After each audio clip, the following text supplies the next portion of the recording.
Maaga akong nakauwi ngayon.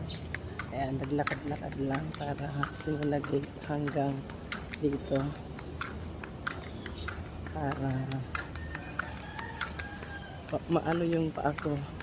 Yung tuhod ko kasi masakit pa kapag umaakyat ako ng hagdan. Problema ko talaga siguro mas mataas yung uric acid ko. Hindi na kasi bumababa yung weight ko. Paano naman kain ng kain. Ang sarap kasing kumain. Kaya naka-flat ano din ako. Naka-flat step in.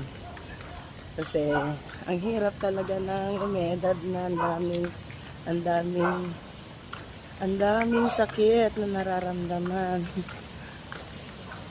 Kaya careful din tayo sa ating mga kinakain, mga kabsat, kasi kapag tumatanda na tayo, ayan yan, nararamdaman na natin yung aray-aray sa ating mga katawan.